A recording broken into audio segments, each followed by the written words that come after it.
Amanhã foi de muita emoção no 28º Batalhão de Infantaria Leve aqui de Campinas.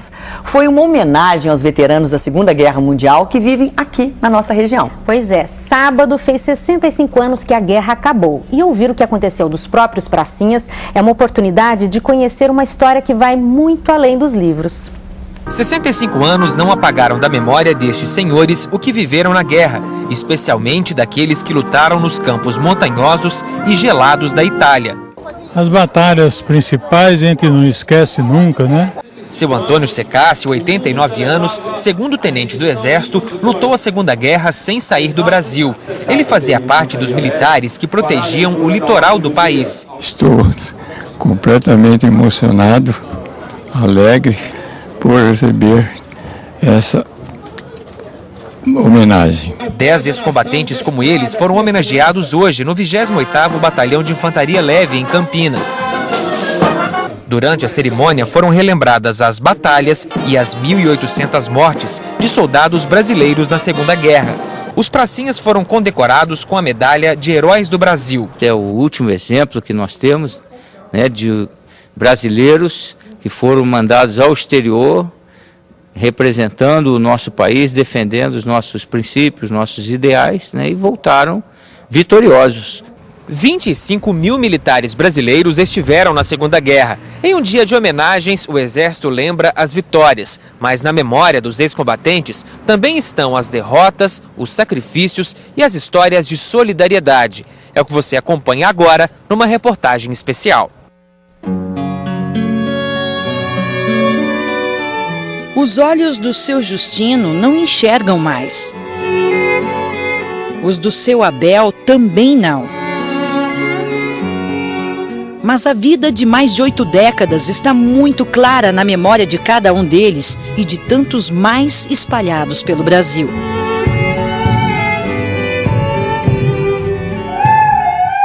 Nos anos 40, eles saíram de diferentes lugares do Brasil e partiram ainda bem jovens para um desconhecido mundo. Itália, do outro lado do Atlântico, para lutar na Segunda Guerra Mundial. A minha mãe estava num casamento, quando deram a notícia, o seu filho embarcou para a guerra. O casamento, a festa acabou. Nós demoramos 15 dias e 16 noites, que era muito difícil para chegar lá, naquela época, né? Vale um filme, todos eles, porque a vida lá não foi fácil não, né? E realmente virou um documentário, Dona Olete. A essas pessoas foi dada a oportunidade de recordar páginas esquecidas da história do Brasil. Os integrantes da FEB, Força Expedicionária Brasileira, receberam uma homenagem e eles mesmos contaram o que viram. Nós botamos no reboque 24. Aquilo vai empilhando igual sardinha. Cabeça para lá, pé para cá, cabeça para lá, pé para cá. Contaram o que viveram. Na subida de Monte Castelo, é aí que eu senti o drama da guerra. Jamais esqueceram. E isso causava na gente uma náusea, porque o medo causa náusea.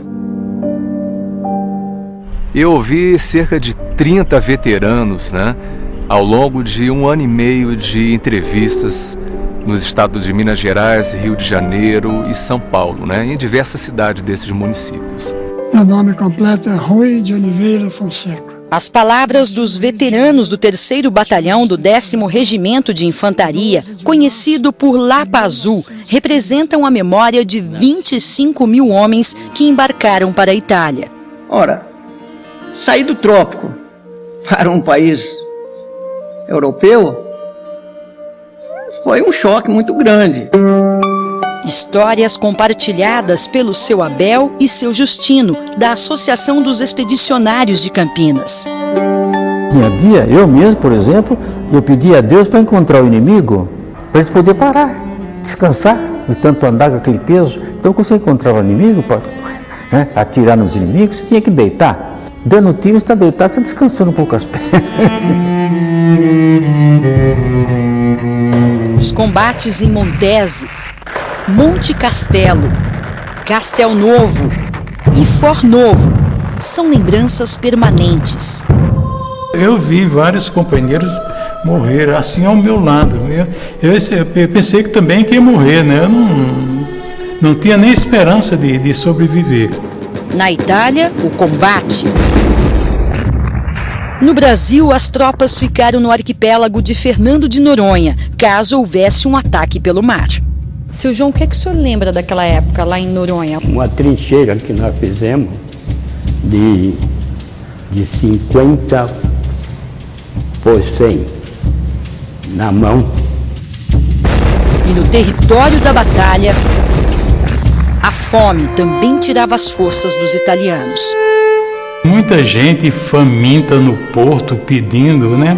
Você vê criança passando fome.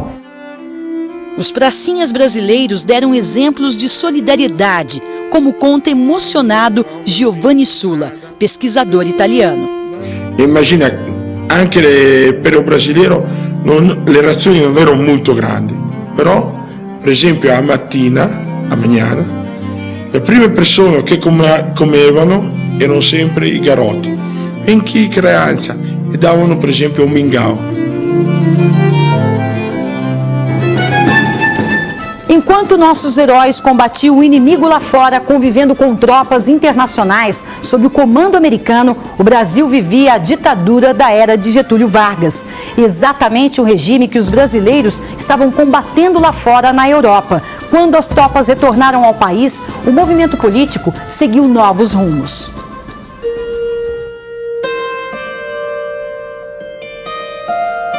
No contexto brasileiro, isso significou a passagem de um regime ditatorial, que era o do Vargas, o Estado Novo, chamado Estado Novo, que vinha desde 1937, e que permitiu que, graças a essa participação do Brasil na guerra, a favor dos aliados, e essas tropas, estando lá lutando e morrendo para combater uma ditadura, ao voltar isso criou uma dinâmica que inevitavelmente gerou a deposição do Vargas e a eleição de um presidente.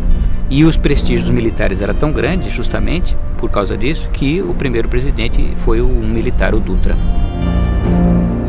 Mas a história da participação da Força Expedicionária Brasileira na Segunda Guerra Mundial é pouco contada, pouco conhecida. Nas escolas, eles não dão a instrução na escola, né? Não conta a história. Todo 7 de setembro, a associação desfila, né? E eu vi diversas deboches, sabe? De público, né? A gente desfilando, e o sujeito chamado aí de bobo, as bobas aí, mas doeu um bocado, sabe? O fato de nós não olharmos o passado, e no caso especificamente aí a participação do Brasil na guerra a favor da democracia, é que inclusive gerou depois, esse esquecimento acabou gerando outras consequências negativas, nova ditadura no Brasil. Então eu acho que é importante olhar o passado para que nós possamos fazer um futuro da maneira como nós queremos. E este futuro não pode esquecer seu Justino, seu Abel, seu João, seu Antônio e tantos homens que merecem sim o nosso respeito.